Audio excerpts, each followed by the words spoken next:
नमस्कार, जय जोहार, जय छत्तीसगढ़। आज के इस वीडियो में आपन के स्वागत है। भारत के संविधान को लेकर राज्य के नीति निर्देशक तत्व से एग्जाम में प्रश्न पूछा जा रहा। हेलो एवरीवन, सभी को गुड इवनिंग। आज की क्लास शुरू करने से पहले हमने कल के क्लासेस देखा, उसको एक बार रिवीजन कर लेंगे।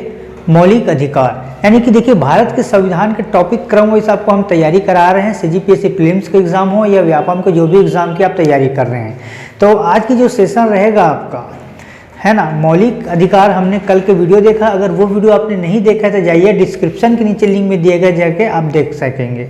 हाँ, वीडियो को लाइक अवश्य करेंगे और वीडियो को सब्सक्राइब करके रख लेंगे ऐसे इंपॉर्टेंट क्वेश्चन के लिए। यहाँ से क्वेश्चन बनते हैं। सबसे पहले हम देखेंगे राज्य के नीति निर्देशक तत्व का सिद्धांत, इसके बाद हम मौलिक कर्तव्य देखेंगे, जो एग्जाम में प्रश्न यहाँ से बनते हैं। तो पूरा क्रम wise topic wise class series चल रही है। आप एक बार रिविजन करके जरूर जाएंगे, एक बार सुन के जाएंगे।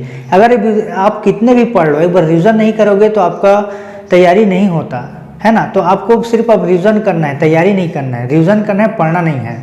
तो देखेंगे राज्य के नीति निर्देशक तत्व का जो सिद्धांत है, संविधान के भाग 4 आयरलैंड के संविधान से लिया गया है। उसी प्रकार जो मौलिक अधिकार हमने कल देखा, वो संविधान के भाग 3 संयुक्त राज्य अमेरिका के संविधान से लिया गया था, जो कि आर्टिकल नंबर 12 से 35 तक है। जो आज हम बात कर रहे हैं राज्य की नीति निर्देशक तत्व का सिद्धांत, वो आपको संविधान के भाग 4 में आयरलैंड के संविधान से लिया गया है। इसका 36 से 51 तक है आर्टिकल नंबर। तो इम्पोर्टेंट आर्टिकल नंबर देखेंगे और मौलिक कर्तव्य जो आपके एग्जाम में पूछे जाते हैं। तो मौलिक कर्तव्य 11 हैं, याद करके जाना।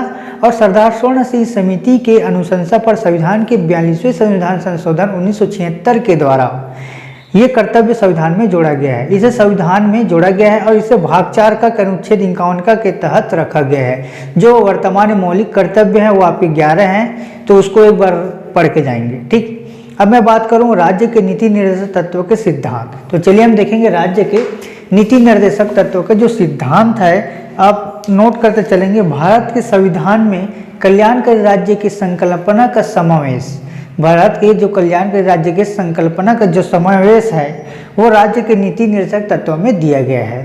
साथ ही कल्याणकारी राज्य का उद्देश्य क्या है, तो कल्याणकारी राज्य का उद्देश्य सामाजिक, आर्थिक और प्रजातंत्र की स्थापना करना है। एग्जाम में ये क्वेश्चन पूछा जा सकता है। ठीक, और राज्य के नीति निर्देशक तत्व का जो सिद्धांत है, इसे न्यायालय द्वारा लागू नहीं किया जा सकता। ठीक है, तो राज्य के नीति निर्देशक तत्व का सिद्धांत है अनुच्छेद 39 देखेंगे, जो कि धन का समान वितरण है। धन का समान वितरण फैक्ट टू फैक्ट बताऊंगा, इंपॉर्टेंट आर्टिकल नंबर। उसी प्रकार अनुच्छेद 40 यानी कि 40 जो ग्राम पंचायत से संबंधित है ना, जो एग्जाम में प्रश्न बन सकते हैं। और पंचायती राज व्यवस्था इंपॉर्टेंट है, जो अभी चुनाव है तो एग्जाम में ये क्वेश्चन जरूर पूछ सकता है। उसी पर अनुच्छेद 41 में क्या कहता है कि कुछ दशाओं में काम, शिक्षा, लोक सहायता पाने का अधिकार। अब देखेंगे जो महत्वपूर्ण आर्टिकल नंबर 44 यानी कि नागरिकों के लिए एक समान सिविल संहिता। उसी प्रकार आपका आर्टिकल नंबर 48 है कृषि एवं पशुपालन का संगठन। किससे संबंधित है? कृषि और पशुपालन से संगठन है। उसी प्रकार आर्टिकल नंबर 48 का में पर्यावरण का संरक्षण, संवर्धन और वन्य जीवों की रक्षा।